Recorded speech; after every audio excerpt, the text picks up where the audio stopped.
fight against Trump's trade war, as you see right here. This map has how much each state would pay for this absurd, crazy, chaotic trade war. But the worst thing about it is that it so hurts American families. It is estimated that the average American family will pay more than $5,000 out of their pocket to pay for these tariffs. These tariffs will cost them $5,000 as the prices of everything goes up, whether it's groceries or cars or wood or you name it, across the board. Why would Trump do this? Why would Trump do this? One reason.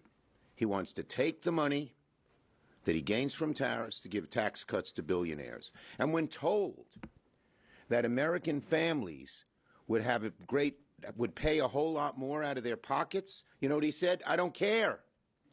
What kind of bubble is this man and his billionaire cohorts in that they don't understand that when the average American family is told that you're going to have to pay $5,000 more for the things you buy, that it pains them so?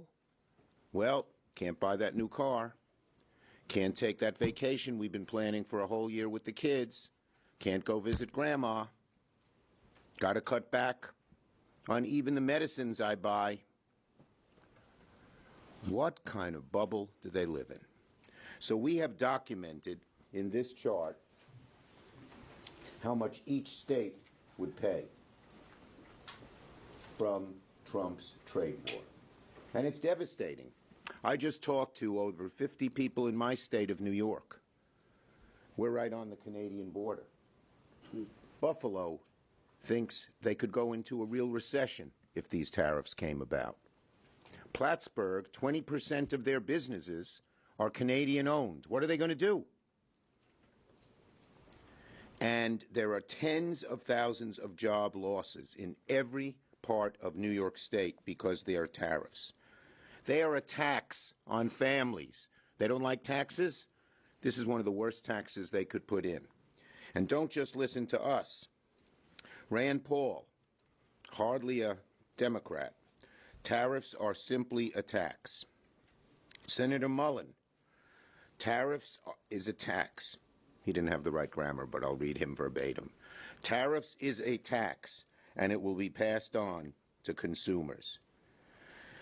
According to the New York Times, 6.5 million jobs would be impacted by the Canadian tariffs, and people in red states will be especially impacted, from farmers to small businesses.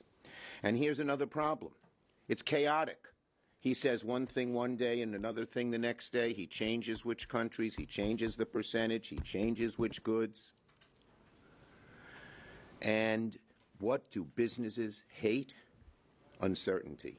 Whether you're a small business, a medium-sized business, a large business, you want certainty. There's no certainty. That's why the stock market has gone down so much. Consumers, why is their confidence at lower levels than it's been in a very long time? In part, in good part, because of these tariffs. They say if I'm going to have to pay more for eggs or for bread or for gas or for a car, I better not spend now. So it's creating huge problems in the whole economy. So soon, the Senate will vote on a resolution from Senator Kaine to undo Trump's tariffs on Canadian goods.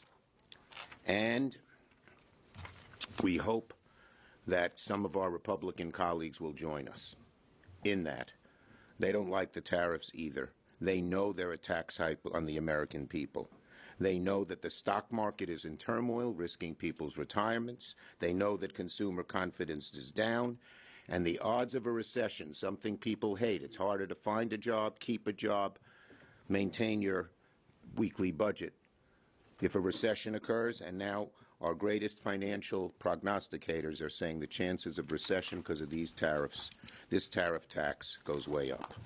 So we're going to fight these tariffs tooth and nail. Trump's done a lot of bad things. This is way up there.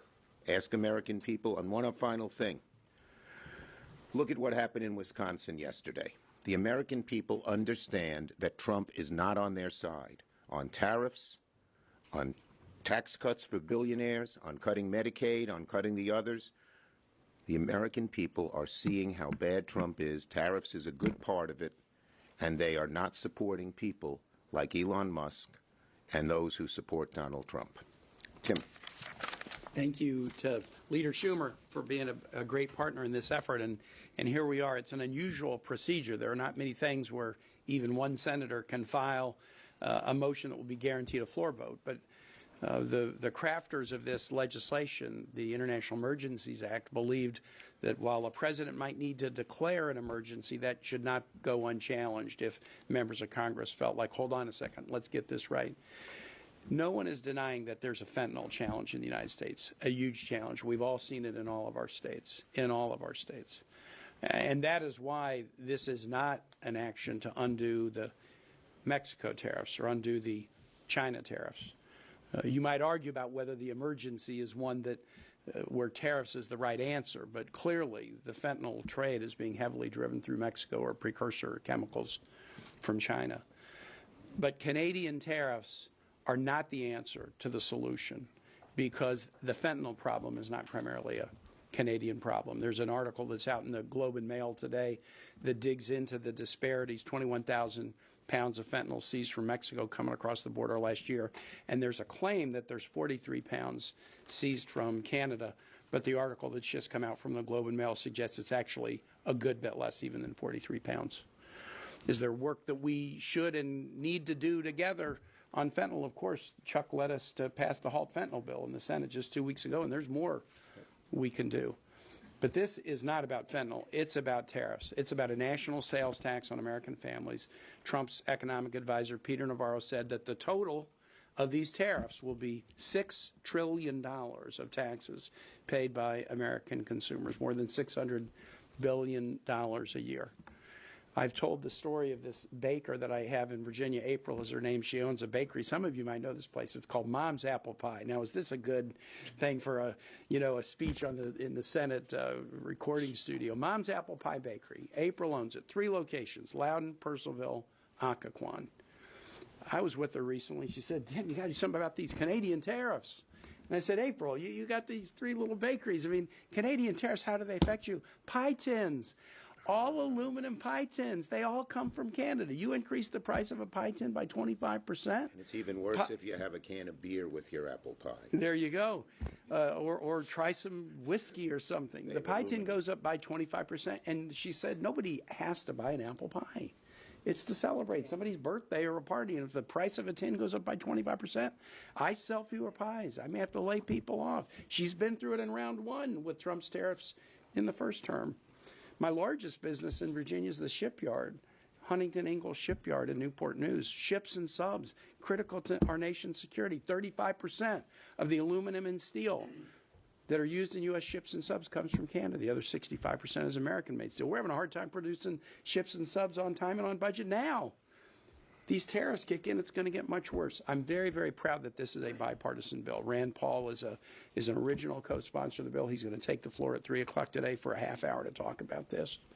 But I'm also proud with the number of stakeholders that have signed on. This morning, the U.S. Chamber of Commerce signed on to support SJ Res 37, the AFL-CIO, the sheet metal workers, the steel workers, the U.S. Conference of Mayors, the National Taxpayers Union. Mike Pence started a think tank after he stopped being vice president. I think it's called American Freedom Alliance. They came out yesterday. Vice President Pence's think tank came out to support SJ Res 37. We have support left, right, and center because people don't want Americans to have to struggle to pay more for groceries, pay more for building supplies, pay more for apple pie, for God's sake. I'm really happy to be joined by Senators Alsop-Brooke and Senator Welch, and I think Senator Welch might be up next. He is. Yeah, thank you very much. Nobody supports tariffs economically. Economists have looked at this, and they don't work, and they do a lot of hurt. So what we have with the Trump policy here is essentially a faith-based economic plan. There's no evidence that it works. There's overwhelming evidence that it fails. And the American people are going to get a history lesson starting very soon about Smoot-Hawley, two names that don't immediately come to mind. But it was just before the recession that the U.S. had the highest tariffs in our history, and those tariffs were put in place by the president who got it wrong and thought this would help us. Well, it helped us usher in the Great Depression. And since then, presidents of both sides of the aisle have steered clear of these trade war tariffs until President Trump. Now, second, we have an affordability crisis in this country. Working families are struggling to pay their bills. And just in Vermont, to make it very concrete, we get a lot of our electricity from Canada.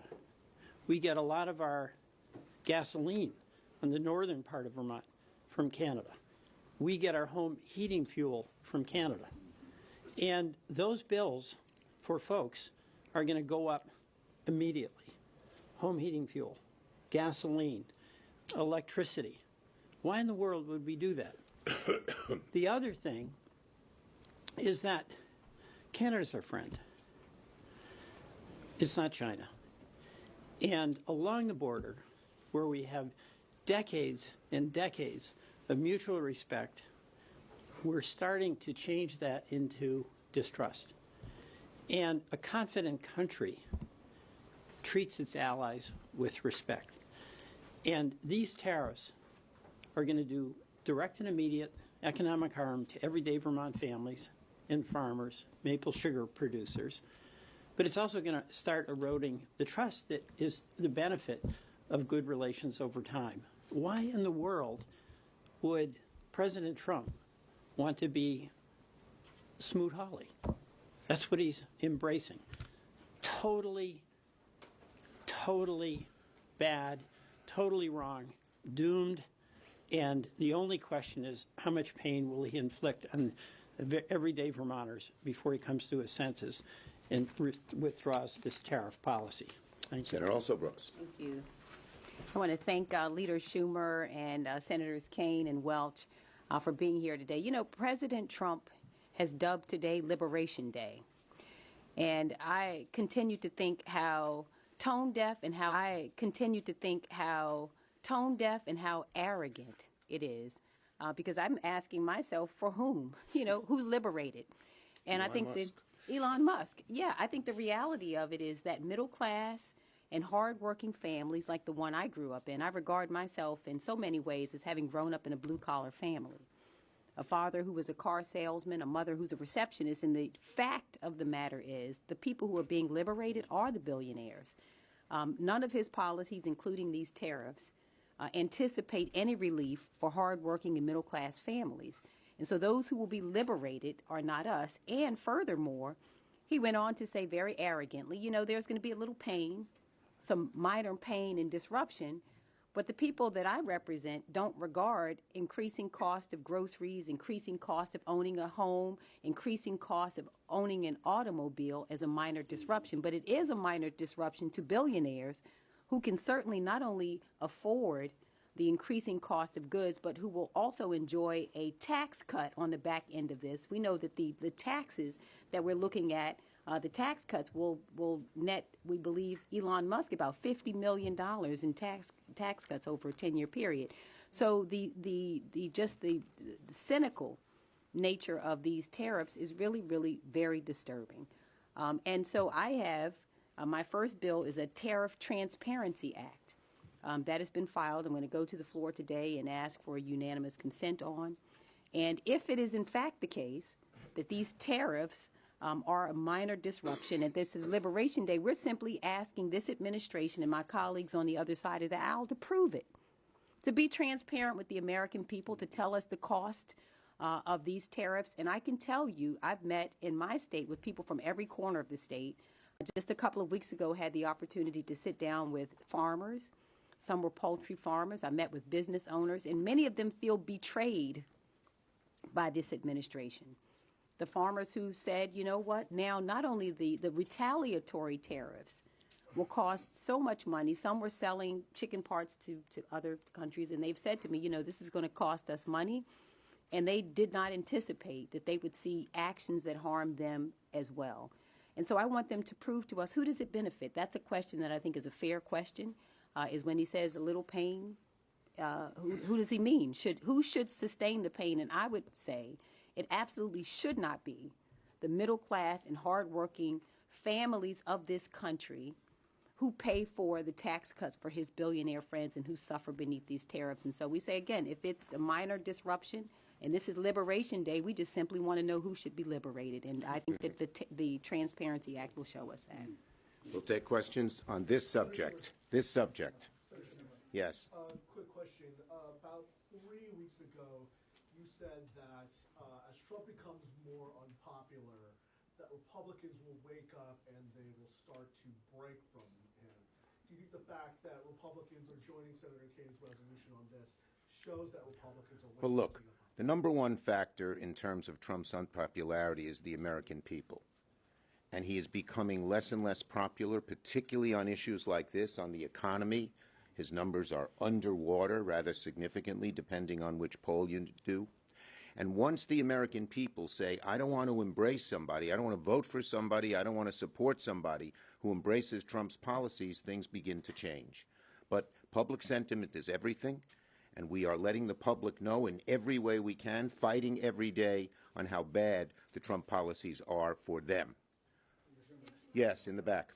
A lot of dairy producers in New York and Vermont, and as you know, dairy producers have faced import restrictions in Canada. Is it fair for Trump to use some leverage here to get Canada to Look. reduce its trade barriers on dairy? Look, are there certain tariffs that make some sense in a specific area where we're being treated unfairly? Yes. But the kind of meat axe, blunderbuss approach that they use across the board on everything and huge amounts is typical of this administration. They don't think things through. You know, I dealt with Trump on tariffs back in 2017 when he was president because I was a hawk on China and so was he. And I met his people. I met this guy Navarro. The guy had no basis of any facts, and he sort of had to leave the administration. Now he's back running the tariff policy. They don't, as Angela talked about, they don't look at the facts. He just gets this idea in his head that it's going to be a good thing and does it, and then he says he doesn't care if the American people pay more. It's crazy. Chuck, can I say something? Yes, Tim, please. Just real quick, what a great question, because the dairy issues I've heard Chuck talk about them, I've heard Tammy Baldwin talk about them. There's a Trump-created mechanism to deal with that problem. The USMCA, negotiated by President Trump, I think it got 89 votes here, heavily bipartisan. Why are they not using the MCA to deal with it? Because they want money for a tax cut. Yes. If they used MCA to negotiate the differences, they wouldn't have Navarro saying, we're going to get $6 trillion that we can use for a tax cut. That's the way they should deal with this problem. A Trump-inspired, state-of-the-art trade deal that gives them a mechanism for resolving disputes. The fact that they're throwing that aside and going with tariffs tells you that there's something else going on here. And in just across-the-board way. You know, now probably when we're treated poorly across the board, like with China, a broader approach might be necessary. When it comes to Canada, when it comes to Mexico, when it comes to Europe, where we have such complicated, intercombined relationships, that kind of approach hurts only one group, the American people, the average American family. On this subject, yes. Thank you, Leader. What is your response to the President's argument that these tariffs will lead to reshoring of manufacturing overseas and allow for a level playing field for U.S. industries? Yeah, well, he gets these ideas in his head. He has no proof, and most every study, and these guys know this, has shown that that doesn't happen. Plain and simple. That's the problem. There's no factual basis here. It's a crazy idea in his head that hurts American families and does very little benefit, and in an untargeted way that makes no sense. Yes, in the back there. The House introduced a resolution to challenge the emergency declaration on Mexico as well. Are there plans to do that in the Senate? Tim? One at a time. So I did an emergency challenge on the energy emergency last month, and we're all in on Canada. There are different issues. You know, Canada and Mexico are not completely the same because of some of the issues with respect to fentanyl. So it's different. But let's get this one done. And if we can get this one done and succeed, then we also have to see what President Trump does this afternoon. There may be a whole new series of trade or tariff-related motions coming your way soon. Lord depending- knows. Yes. Mr. Leader, as you're saying, the Trump administration says they'll get money from tariffs, they'll use it for tax cuts. This is at the same time as Leader Thune seems to be proposing, as part of reconciliation, a zero baseline for the current tax cuts. The parliamentarian will probably have to rule on that, but do you think that that comports with Senate procedure policy? Okay, that's a different problem, but another huge problem he's causing. It wasn't the same, but you're so nice. I'm going to entertain it. The bottom line is this. If they go through current policy baseline, it will increase the deficit on the United States by $30 trillion, virtually doubling it. And who's going to pay the price? Us, our children, our grandchildren. It just makes no sense. It's hocus pocus. What Mr. Chip Roy, looking for the beard, Chip Roy called it fairy dust. It's a scam. It's a scam to allow them to get more tax cuts for the wealthy. And it's going to hurt the rest of us. Thank you, everybody. Leader Schumer, on Wisconsin, do you think Elon Musk should keep playing in these races? She's nice, too. Thanks, Becky. Appreciate it. There are a number that are still thinking that haven't played, so there's a little bit of drama today. Looking to contact your members of Congress?